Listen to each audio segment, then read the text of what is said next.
Well, we all predicted that Bangladesh might not put up much of a fight with the bat. And they have proven true to whatever our expectations were. What was our prediction? I revised those 6 runs, huh? Yeah. Even then I've fallen short. Way short. You had predicted 236. 236. I predicted 220.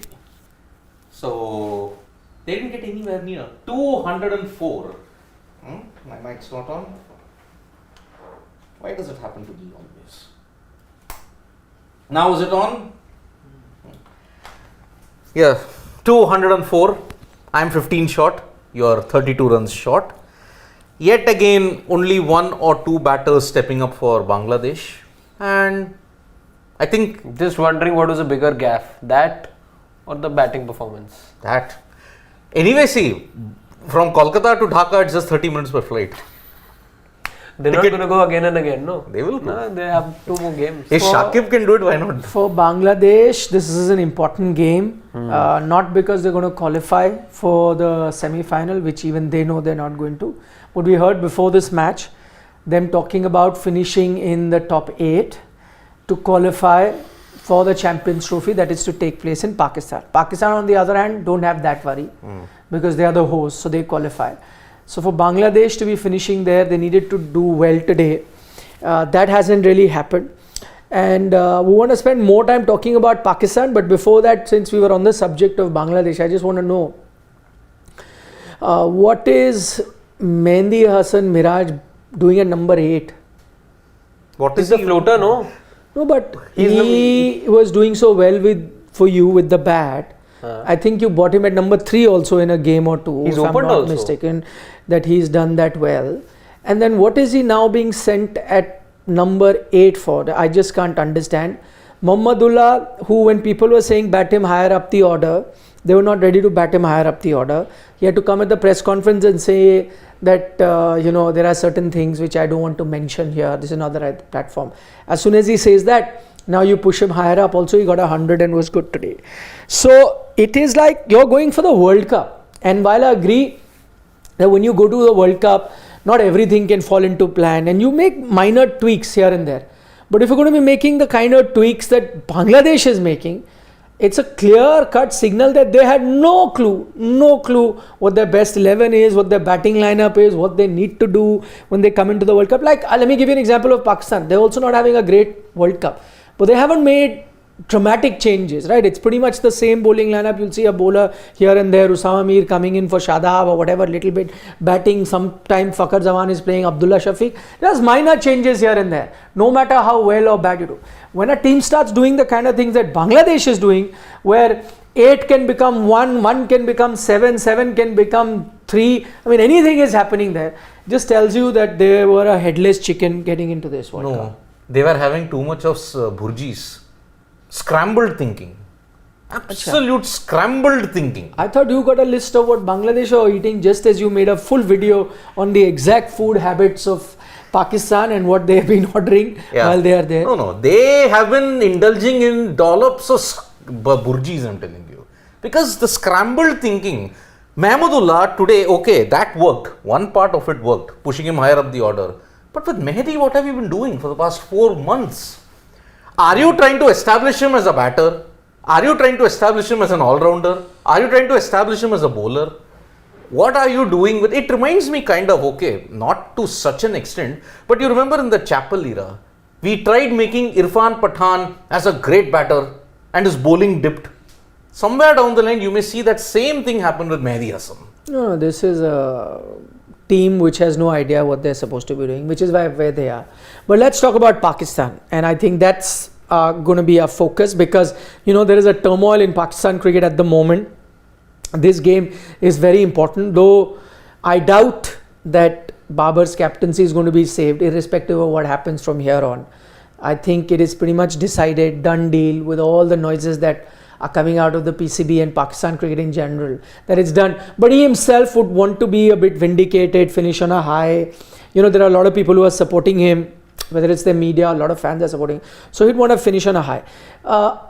2 things that have happened here, which we did not see in this World Cup. The first one, in fact, is what you don't see at all, which Siddharth keeps harping about. is there fielding? Did you see Pakistan's fielding today? For the second consecutive game. And you keep saying no matter what, cut 20 runs, they're never going to be doing this.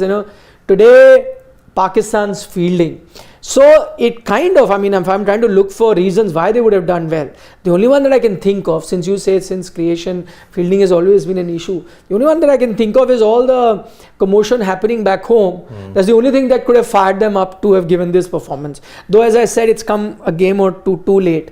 Had it come 2-3 games before, they would have been on a winning run, would have qualified for the semi. But outstanding fielding effort to begin with. That's one of the standout features of today's Pakistan. Especially that revival started in the South Africa game, where they're outfielding, they're catching. The one drop came in the South Africa innings when they dropped one.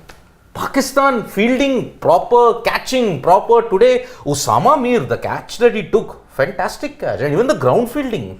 Look at how they ran around on the fine leg, which is normally the shortest part of the boundary. They managed to make up ground and save runs. So, Pakistan, I agree, 1-2 matches late, maybe 1-2 decades late, but better late than never. No, not late. I would only want to send one message out to PCB.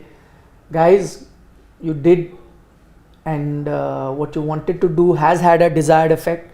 It really has fired them up, which you expect, but your planning was very poor. Should have planned it much earlier. In fact, I think the cue should have been, if you needed an excuse to start this commotion and fire a team up, then India game was a great excuse.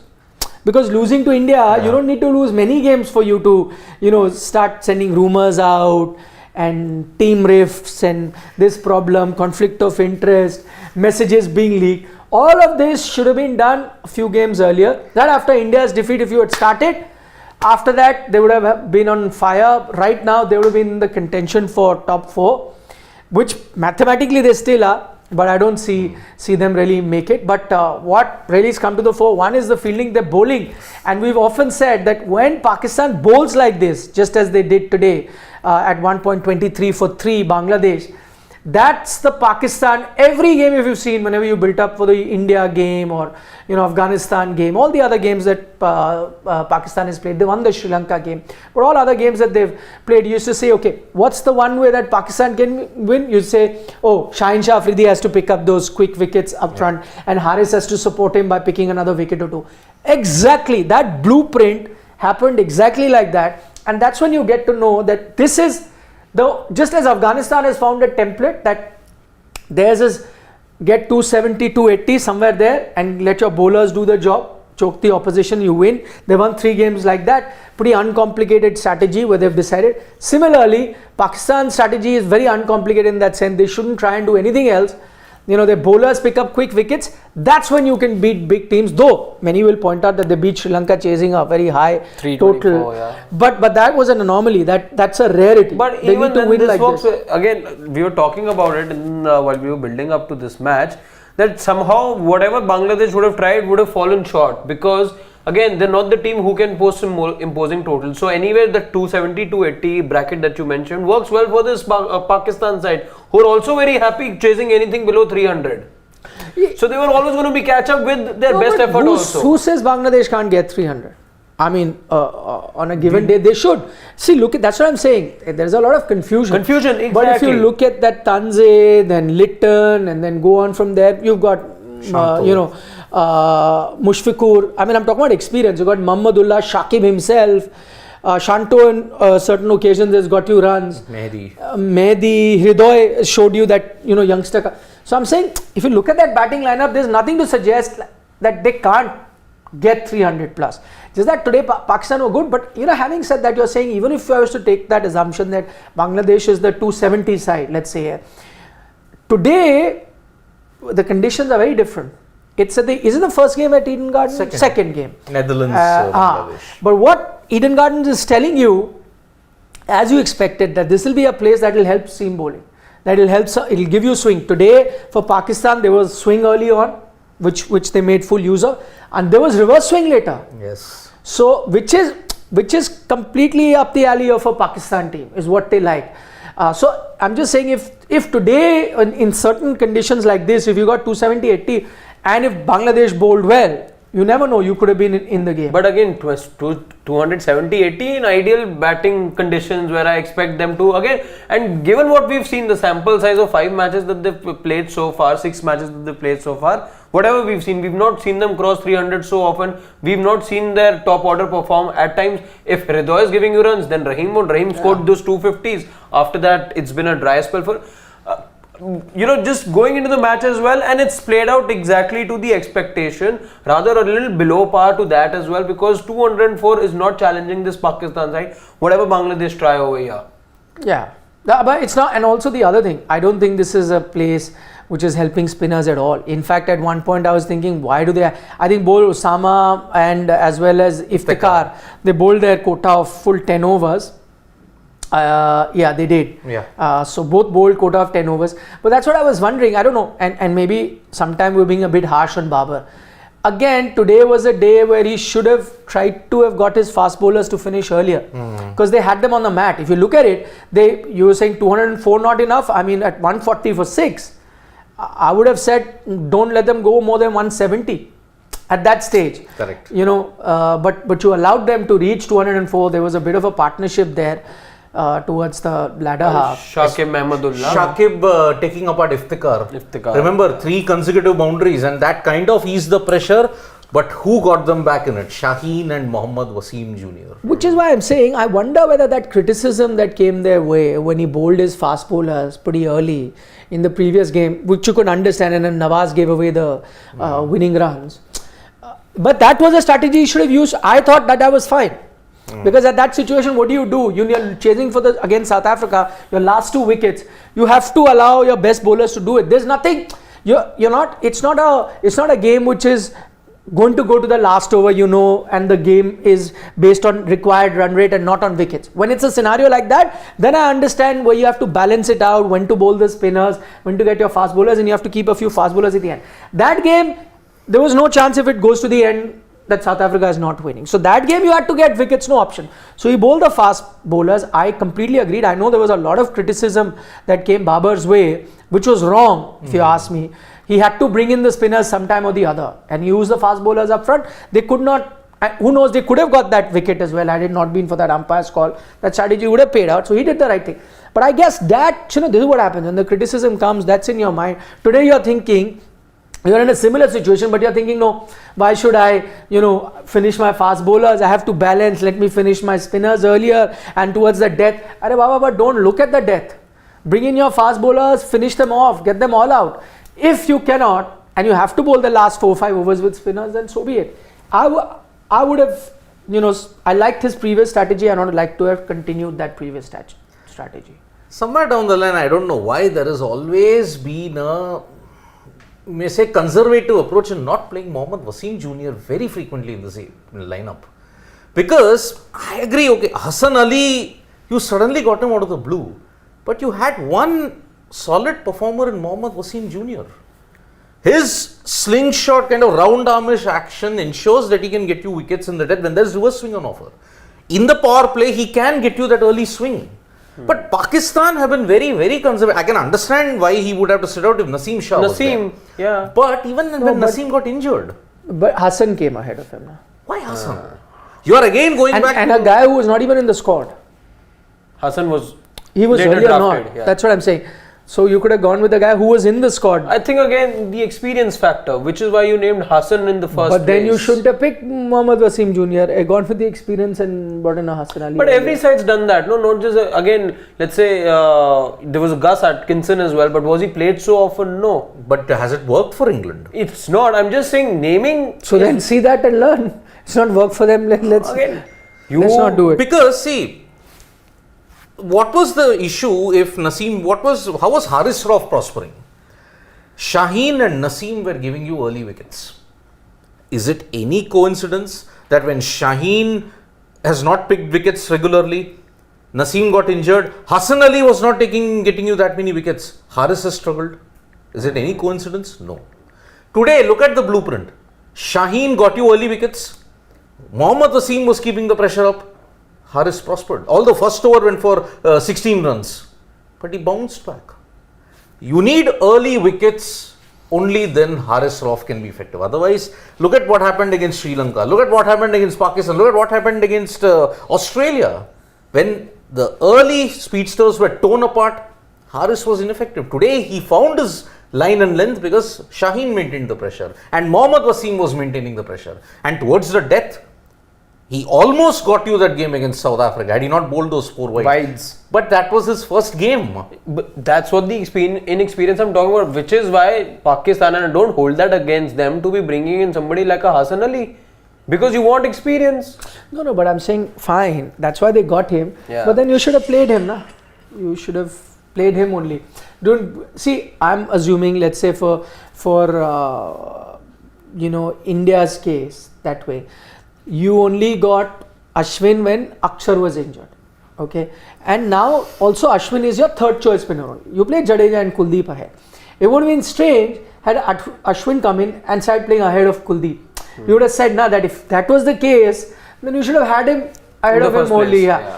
He's come in for Akshar, so then he plays only when either there is a slot for 3 or one of between Jadeja, Kuldeep is injured. Here, Hassan came in, Mohammad Hasan Jr., who was earlier also part of the squad, he comes in and directly plays ahead of him. That was a bit. So if you really thought that is the experience you need, then at the start only you would have had it, and then Mohammad Hasan Jr. should have then come in as a replacement in case of an injury, right? But I'm just thinking, was Mohammad Wasim Jr. playing in the Asia Cup?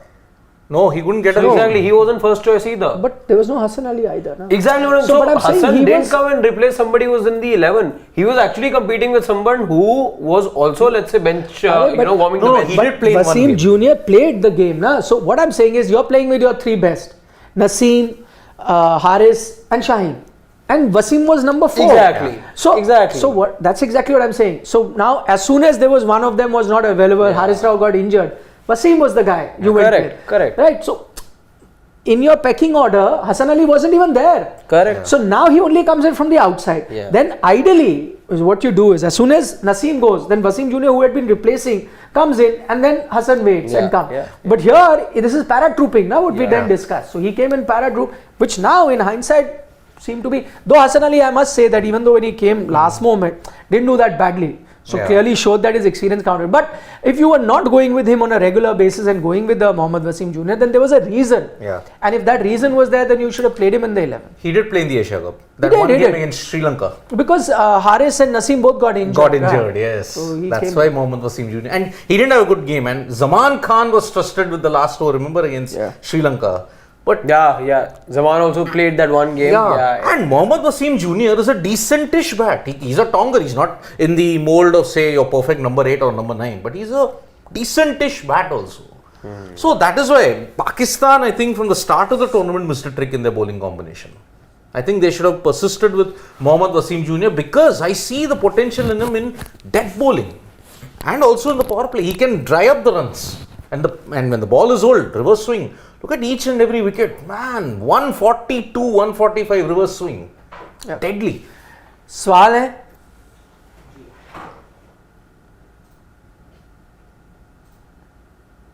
Pawan is also kind of sleeping today. Okay. Ashish Dhar. He's talking about the Sachin run out in Kolkata, 1999. What was the context? Because you're playing in Kolkata. Was it a deliberate ploy? No. Wasn't a deliberate ploy.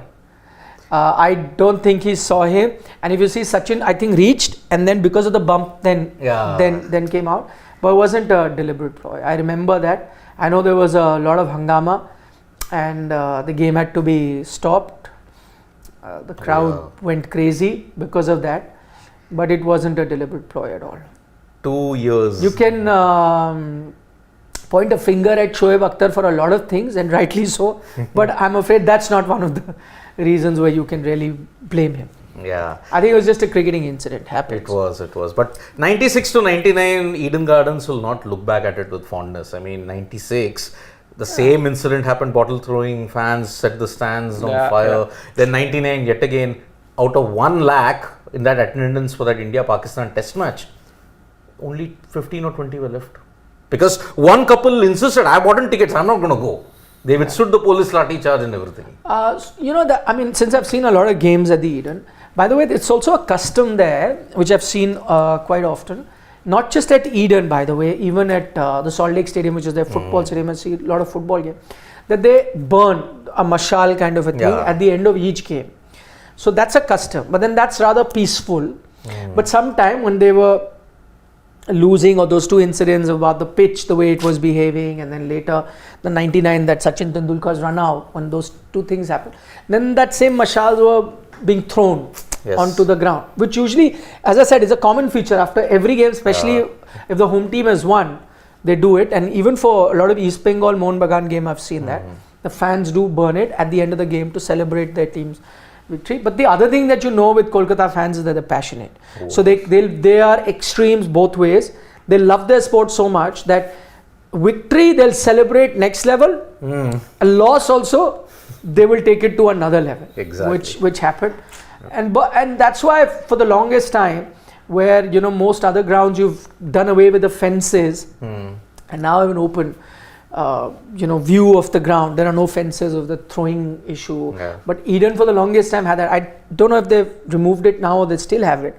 For the longest time had I think they may have removed it. One part still has the fencing. They may have removed now, because now what has happened, one thing that has changed from the time that I used to, and they needed that fencing, because what bottled water wasn't easily available in those days. Correct. So you could take your own bottle of water, and that was another dangerous thing. Now they don't allow anything. So there's no way of chucking, because you can't take anything other than your mobile phone. Like you can't even take chargers, you can't take anything as such. So there isn't much that you can throw. But this time at least BCCI is giving free water to people in the stadium. Yeah. No, but even if it's not free, you're right. So there's not much to do. He says, being October month, pitch is abrasive to help the seamers. Yeah, which is true, which is why you could see the reverse swing coming in. Even though it was like a 20-odd old ball over old ball, yet you could see the reverse swing because there is a lot of abrasive nature. But what you've seen with the pitch is going to be interesting. If you do get these swing friendly conditions as you're getting at the Eden, India, South Africa, in those conditions will be a juicy encounter. Yep. I mean, earlier you would have said advantage South Africa, but now with the fast bowling lineup that India has, I don't think you can say that. So and Shami Shami home ground. Shami Bumrah reverse swinging. Kuldeep kind of half home ground. Spent time with KKR, but it is going to be yet again a very middling 220 thriller, I will say, in Kolkata on November 5. It won't be a high scoring game that is there. That's it. I still feel, I mean, if either team is batting first, you can't look at anything less than 270 to be safe, no matter what. Correct. Okay, taking a few questions. Greenville Dorigo says, if India were to face the Aussies in the semis, what type of a pitch will they go for? Well, in the semis, if India do face Australia, it is going to be at the Wankhede Stadium. And not much that you can do with the Wankhede Stadium. It is always a high scoring ground. But I think you'd want to keep it as dry as you can. Yeah. That is something you can do. And we know that the red soil does assist spin as well. It assists some good bounce as well, which helps spinners too. So as dry as possible, that's the only thing you can do. You can't change the basic nature of the pitch. What you can do is stop watering it for a few days leading up to that set. Did you guys see this video doing the rounds on social media when Virendra Sehwag was recently asked about the red clay soil and the pitch? No. So he was asked, what is it about the red clay? Why do people have so much? And this happened immediately after the Lucknow match. Because that's where you saw the first red surface, let's say, of the tournament. He's like, I was captain also for some time, and Sachin Paji would often tell me, surface to dekh le.